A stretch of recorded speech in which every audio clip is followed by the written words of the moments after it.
In the United States of America, not a single TV evangelist remained in business. On the 15th of November 2026, a meeting took place at Rainthorpe House. All morning a series of cavalcades arrived.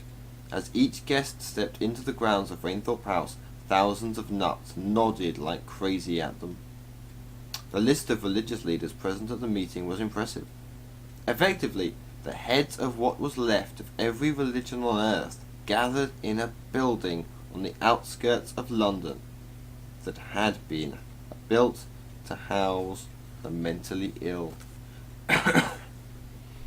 They assembled in the dining room. Most sat on plastic orange chairs that were actually too small for adults. Some sat cross-legged, Hindu holy men who had renounced sitting down in order to attain liberation, kept being asked to get out of the way. Yogis leaned upside down against the wall for the entire length of the meeting. Sophia Alderson chaired the proceedings. She did so because she was beautiful and because she felt she was God's messenger. She told the assembled religious leaders that things had gone on for long enough. She scolded them for being complacent, for actually placing so many bets themselves, and for being such bad examples to their followers. She insisted that nothing like this would have happened if everyone had listened to her. No one at the meeting felt like disagreeing with her. Sophia Alderson then had one of her followers turn on a slide projector. Sophia showed her guests a series of bar charts and financial forecasts for each of the remaining major religions. She predicted that if metaphysical betting continued at its current rate, 20 of the 25 major religions would be bankrupt within a month. The rest would follow in a year at the very latest. The dining room was filled with gasps and tuts. Sophia quietened her audience. Then she said that such an outcome was clearly unacceptable and that God wanted action. Everyone at the meeting nodded and then prayed in their own nutty way. Then Sophia Alderson went through a list of possible options. There was only one option, she said, which would actually stand any chance of working.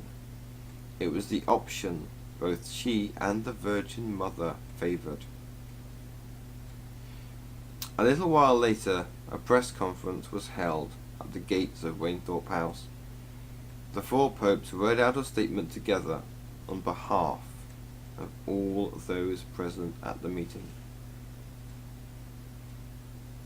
They called for a holy war, a crusade against Scepticism, Inc. It is time to end the obscene game Mr. Malroy and his associates are playing at religious people's expense, said the four popes in near-perfect harmony. This is something all the holy people can agree on, added Ayatollah Khorassini, who then urged all devout Muslims to take part in what he called the jihad. Death to Scepticism, Inc., he shouted. Ayatollah Khorassini was so excited, jumping around and shouting, Death to Scepticism, Inc., that his glasses nearly dropped off.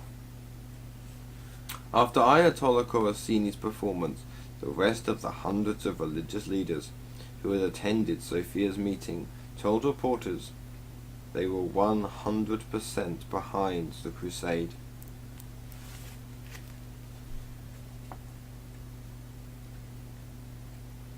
The Holy War had started.